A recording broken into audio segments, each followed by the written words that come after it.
Kasi 'di ba favorite mong skin lagi yung kulay pula sa mga laro natin? Ah, wait. So, ayun na nga. After ko naman siya paalisin, pumayag din naman siyang umupo sa unahan banda. O, di ba? Napakabait ko. Huh? Paano ka naging mabait? Kasi di ba, pinaupo ko siya sa harapan. Eh di mas kita niyo yung mga sinusulat dun.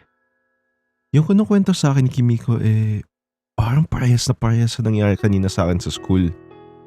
Bakit parang iisang tao lang sila ni Kimiko?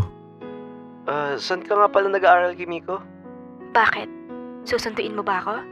Loh, napakalayo ng QC eh. Hindi mo naman pala ako susunduin eh. Secret lang muna kung saan yung school ko. Loh, sige. Anong kulay na lang ng uniform niyo? Eh di puti. Lahat naman ng uniform kulay puti ah. Hindi yung iba nga kulay gray eh. Basta, mostly dito sa QC puro puti uniform. Gusto ko siya tanungin ng diretso. Kaso, natatakot ako na baka nga siya yun. Pag nalaman niya kasi nga ako yung binubuli niya, baka iwan niya ako. Hindi ko kaya na mawala yung isang taon namin pinagsamahan.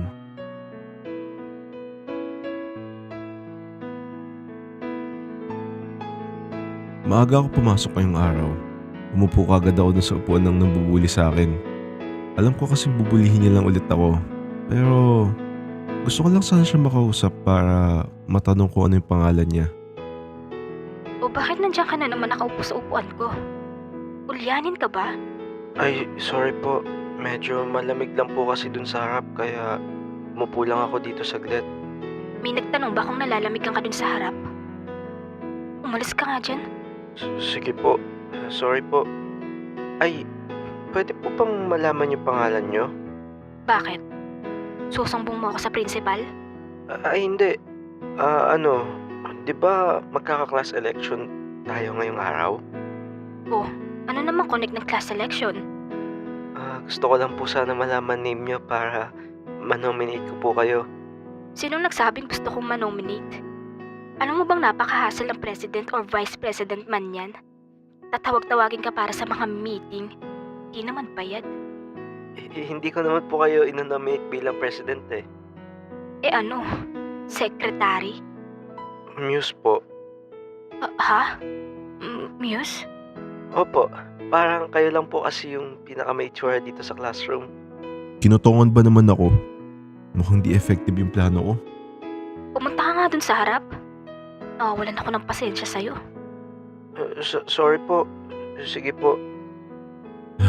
Since di ko nakuha yung name niya, inantay ko na magkaroon ng class election. Nagbabaka sakali ako na may mag-nominate sa kanya. Kaso, nandun na kami sa part ng treasurer. Wala pa yung nag-nominate sa kanya. Kaya, gumawa na lang ako ng paraan. Okay, tapos na tayo sa treasurer. Sa Muse naman tayo. Open ang nomination para sa Muse natin. Sir. Yes. Mr. Ay shit! Oo nga pala. Pag tinawag ako ni sir sa first name ko, di malalaman niya kagad kung sino ako. Kapag siya nga talaga si Kimiko. Kasuga po, sir. Yes. Mr. Kasuga. Buti na lang di talaga ako tinawag ni sir sa first name ko. Mukhang sa last name ako matatawag buong year. Okay, go ahead, Mr. Kasuga. Sino ang nominate mo bilang Muse? Nakatingin lahat ng kaklase ko sa akin. Parang nagkamali yata ako ng desisyon. Sir, I nominate po yung... Ayun. Ano ngayon?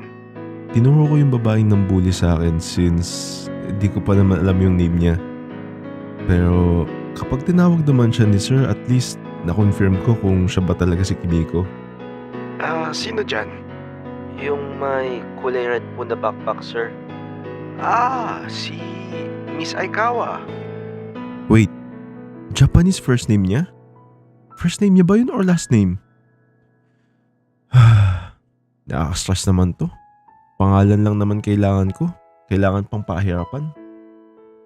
Opo, siya po. Lahat ng kaklase namin nun biglang nagbulungan. May mali ba ako nagawa? Bakit parang lahat sila nagchichikahan? I decline, sir. Bakit, Miss Aikawa? Ayoko pong maging Muse, sir. Napaka-hassle niyan lalo sa events. Ayoko magsuot ng mga may init na damit. You have no choice, Miss Aikawa. Na-nominate ka na nila. Hilingin mo na lang sana na hindi sila mag-vote sa'yo. At nanalo siya. Shit, nakatitig siya sa akin. Para niya ako papatayin. Takot na takot ako nun sa kanya at kinakabahan ako baka matagpuan na lang ako sa tabing kalsada. Hindi, joke. Pero seryoso. Parang napagtripan lang din siya iboto ng iba naming mga klase. Okay, sa escort naman tayo. Open na ang nomination natin for escort. Si Mr. Bida-Bida, sir. Ano yon? Si Kasuga, sir. Ninonominate ko siya bilang escort. Huh? O bakit?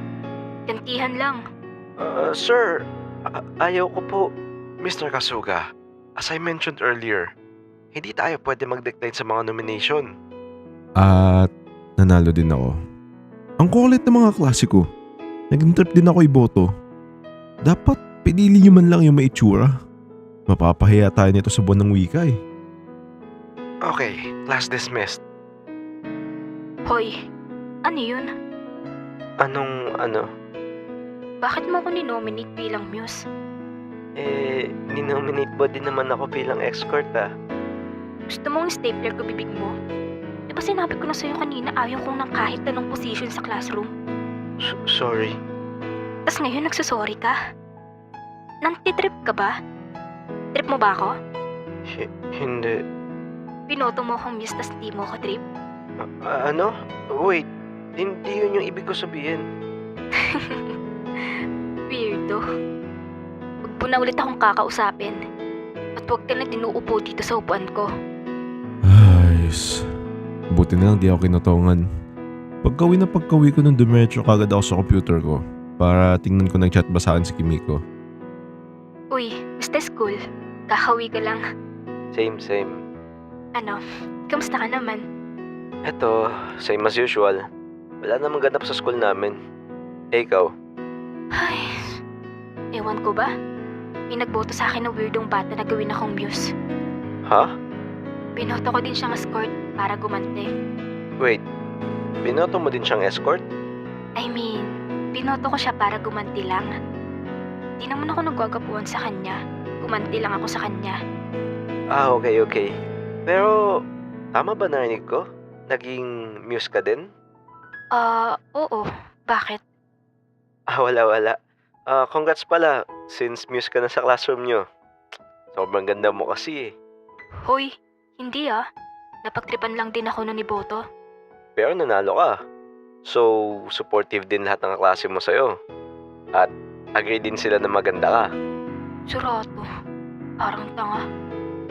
Pero seryoso, hindi. Mga kaklase ko, napagtripan lang din ako iboto.